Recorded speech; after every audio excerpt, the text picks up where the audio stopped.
This project was started really about 2 years ago, and the idea was to celebrate Renfrewshire cycle paths through specifically designed creative interventions, and outdoor arts commissions were one of these.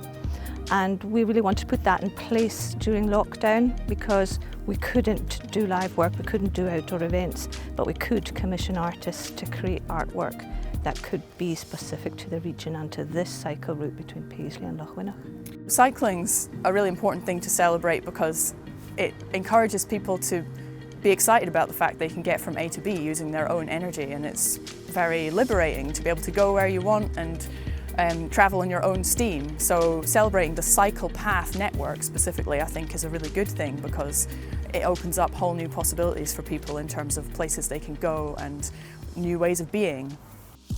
This project came about when I saw during the lockdown a group of BMX riders doing incredible stunts and performances together. They were working as a big team and they were doing a series of different moves, and each rider was taking it in turns to do the move, one after the other.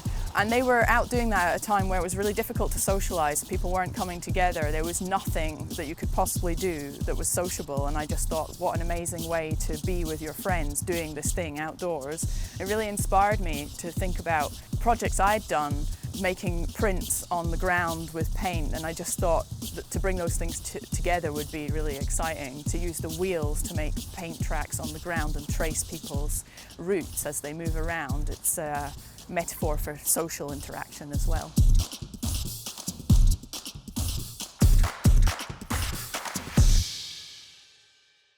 The brief was really about raising awareness in the environment and I think engaging specifically with this cycle route. So it was just an open call for work, but we did ask for engagement with COVID, with social awareness, with particular things about Renfrewshire and this cycle route and the villages that connect to it, like Lochwinnoch, Kilbark and Johnson. I think it's quite disputed as to actually what the cave was for and what it is. On some of the maps you see it as an ornamental cave. People aren't sure if it's a grotto or if it was a former ice house, but it's part of the kind of ornamental works that have been done by one of the first owners of this land. The film couldn't have happened without the kind of conditions of lockdown and all the stuff around COVID, because we were all kind of confined to our houses, and people who were lucky enough to have gardens then seemed to kind of really focus on their gardens. And I guess the film is about that. It's about looking at gardens, and the project expanded as I kind of went more into the material, especially around Castle Semple and the conditions of how this was laid out as a landscape. It's called Sightlines because it's about how those 17th century gardens were developed around sightlines for the landowners to kind of view their possessions. And I was interested in the idea of gardens being places where people express themselves. I guess gardens as a way of exploring their own characters and presenting their own characters. There's lots of kind of themes, and the themes don't necessarily link up. So there's a kind of theme around trauma, and there's different imagery around sugar and all that kind of stuff. But they're kind of invisible, which is one of the big problems with McDowell, because he's still the guy that gets all the attention. And yet he owned at one point 400 Africans, and they're invisible. I think that I would like people to maybe have a greater awareness of how slavery has shaped every aspect of British, Scottish society, down to the kind of parks that we walk through, the landscape, even the way that our village is laid out. It's all because of really horrendous stuff that happened 300 years ago. I think it's important because it's about engaging with the environment, but also it's about well-being. And you know, when people celebrate their place and what is going on there and the stories and the artists who live there, there's very much a sense of value. And I think Place Partnership is about valuing these communities and these places right across Renfrewshire. I have lived in this area for 7 years now, And my children are growing up in here, are growing up around here, and particularly during lockdown we've spent all of our time outside in and around the waterways of Loch Winnoch in Renfrewshire.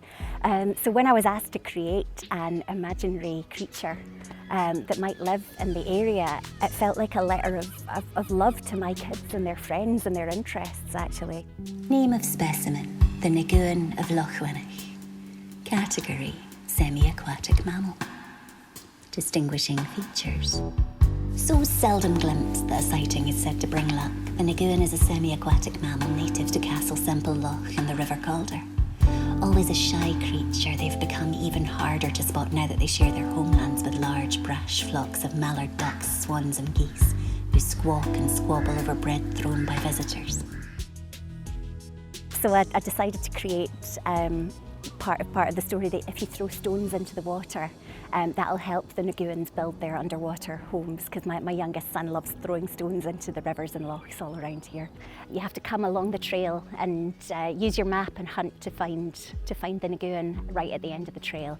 And then if you scan the QR code, you can hear our little audio piece of narration where we try to use sound and language to create an idea of the Nagoon's kind of underwater world as well. So they're underwater in the daytime, they're gazing at the stars at night, and hopefully you get an idea of what they look like from having a look at the artwork, and what they sound like from the beautiful sound piece that our sound artists created.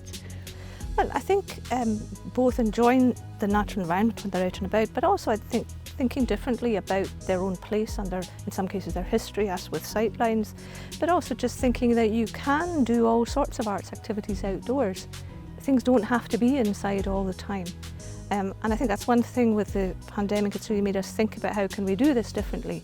How can we present more online? How can we make more of what we do and get more value from it and reach more people with it?